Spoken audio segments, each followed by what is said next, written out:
Company of Makers exists to support veterans and their families who struggle to transition from military to civilian life, no matter how long ago they left the forces.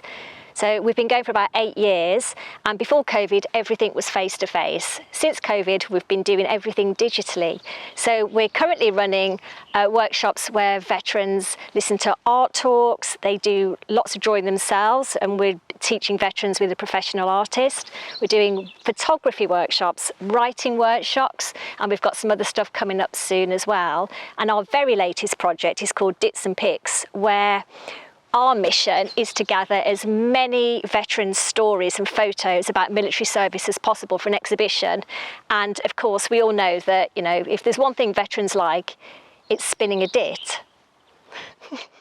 Okay, so lockdown was strangely enough born because of the lockdown. We had a pandemic, which I'm sure everybody's familiar with. And Mandy came calling because we were halfway through a funded project that clearly we weren't going to be able to deliver in the middle of a pandemic. So Mandy basically gave us a call and said, what are you going to do? I think is kind of how it went. Yeah, we did. And so we prepared an answer for once. And we proposed the idea of a podcast, as it's a digital only format and it allows us to be able to speak to people as long as they have access to the internet. So it doesn't revolve any face-to-face contact. So that was the idea. We kind of came up with a format, or Rachel came up with a format, and so we needed a co-host. And that's kind of when we turned to Mike and asked for his help to do that. I think, to be honest, Steve, you were scraping the barrel by coming to me, but I'm jolly pleased that you did.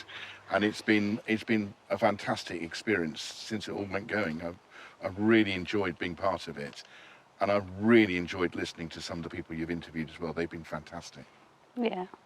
Thank you. I think season 2, when we kind of got our act together a bit more, was much improved on season 1, because it was very much a response to the situation we all found ourselves in.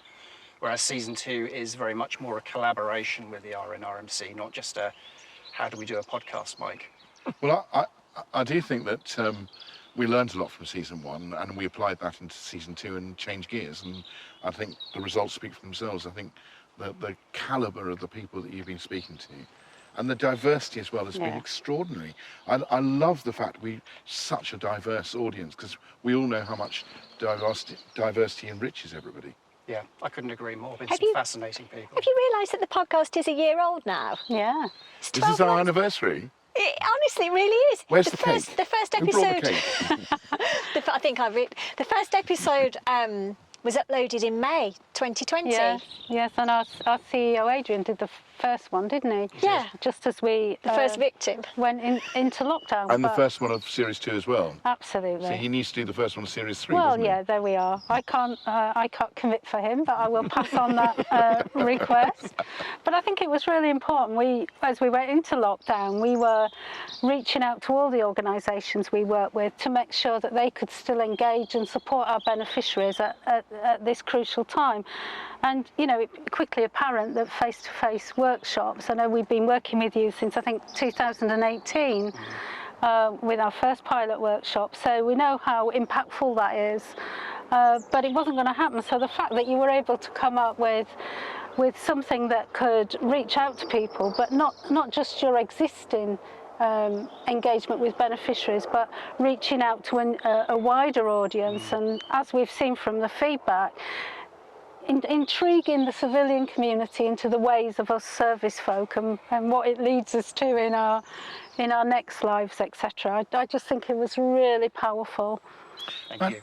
Mandy, what impact has the podcast had on the charity? Have you seen an impact? I think it's made us aware of, as part of a wider strategy, that we need to reach out to beneficiaries that we're not currently reaching. There are people that will engage with the military membership associations and will always remain in touch with the military. There are people out there that could probably benefit from our help, but they've left their military past behind. And I think when you get to a certain age, she says, you start to reach back to those younger years and those memories. And you Rachel talked into the introduction about spinning a yarn. And I think storytelling is a real powerful way to reach out to people. And if somebody can listen to the podcast and think, I can engage with that story, I can identify with that story, or I'm inspired by that person, and they then can reach back to one of the naval charities where they can support somebody else, or they know where to go when they need help, then for me that helps with making sure we support our beneficiaries from the day they join up until the day that they're no longer around, and their families beyond that. And that's part of the helping with the transitioning, isn't it? Creating Yeah. that greater understanding between military and civilian communities to help with integration. And what we've seen with the podcast episodes is that some of the most popular ones so far have been where it's not necessarily a military theme. It's talking about people's lives, people who are serving, people who are veterans, talking about their lives, but how things that impact absolutely everybody are impacting their lives, and that's what everybody can relate to. So springing to mind is, for instance, Bridget, where she talks so openly about breast cancer. And she's so funny with it as well. I mean, so many people have been in touch talking about how they can relate to that. Janine, when she's talking about, race and diversity within the armed forces. Some of these are really difficult issues and difficult conversations, and people have been really brave speaking out. And then we've got Bex talking about how her son has Down syndrome and what it's like to be a carer when you're working in the armed forces. And then, oh my gosh, Mark Ormrod, this one just really just blew me away. Mark Ormrod, the first triple amputee in the UK. If anybody's going to put your life into perspective, it's Mark Ormrod. And then, of course, I love Chalmers because he was on Strictly.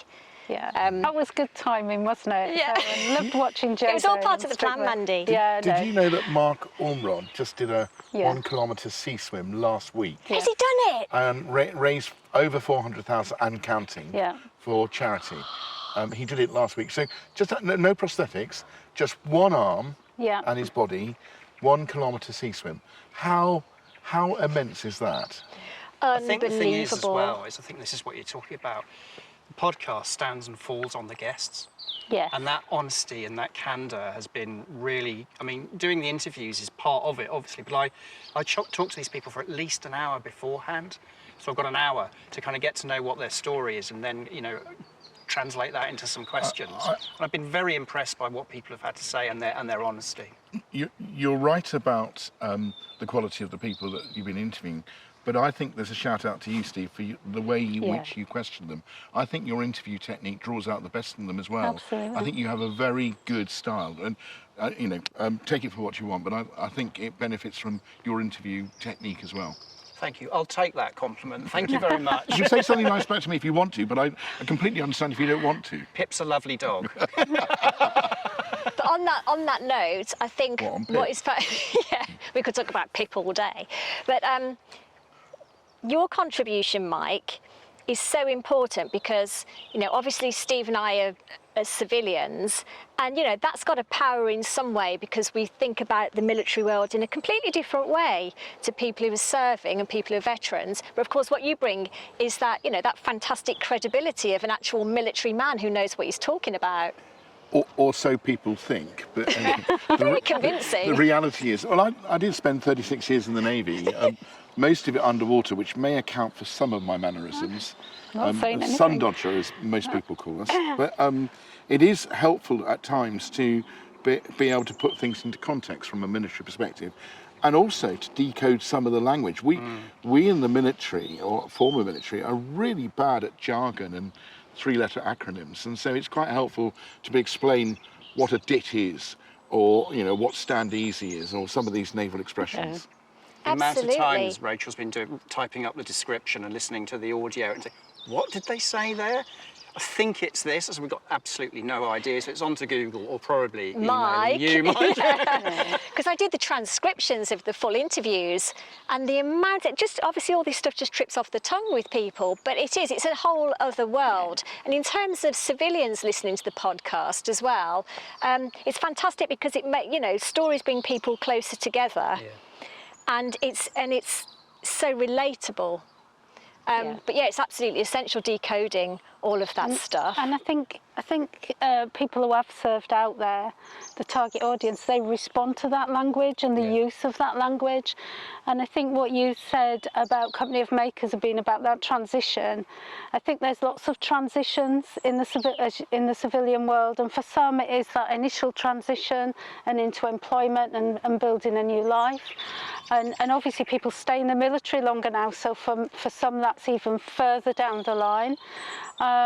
But for others, they might have left and had a successful life, and then later in life they might need help. They might be struck by illness or injury that might mean they need a bit of help. And to know that that organisation you left a long time ago has still got a whole array of charities that are there to help you.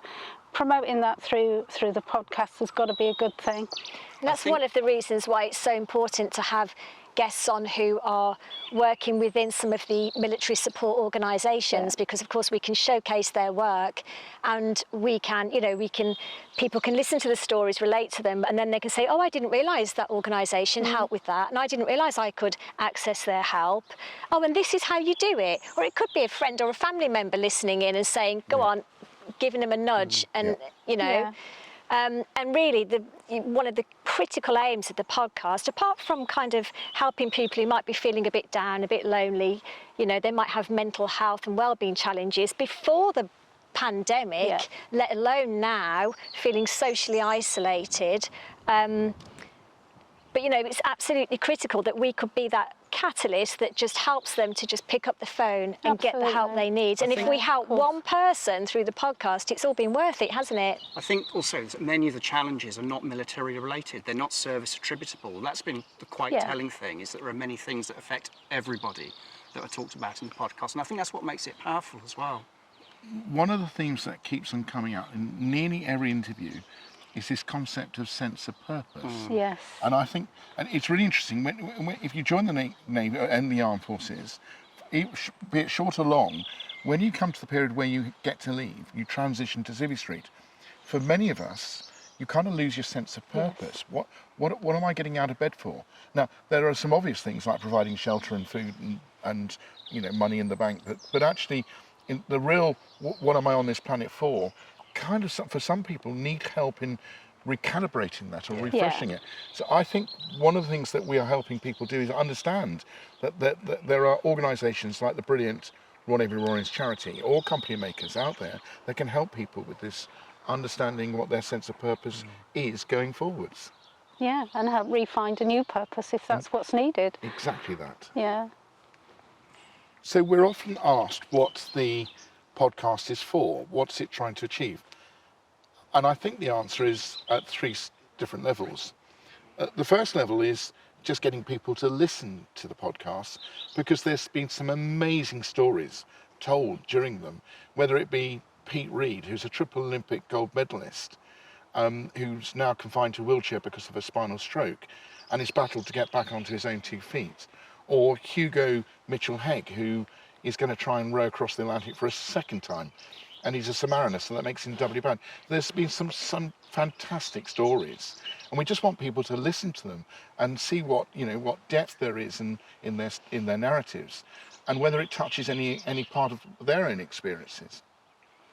At the second level, I think it's also highlighting the fact that it's okay not to be okay, and it's okay to put your hand up and say that. And therefore highlight the support that you can get from wonderful organisations like the Royal Navy Royals Charity, or smaller charities that are focused like Company of Makers, and what support they can bring. So we want to highlight that it's okay to come forward and speak and get the help that you deserve. And at the third level is there is obviously an amazing tapestry of stories out there from other people that we haven't yet tapped into. So if you think you've got a story that is about resilience or sense of purpose, coping with lockdown, something perhaps we haven't even covered, please get in touch and let us know about it, because we're really keen to hear.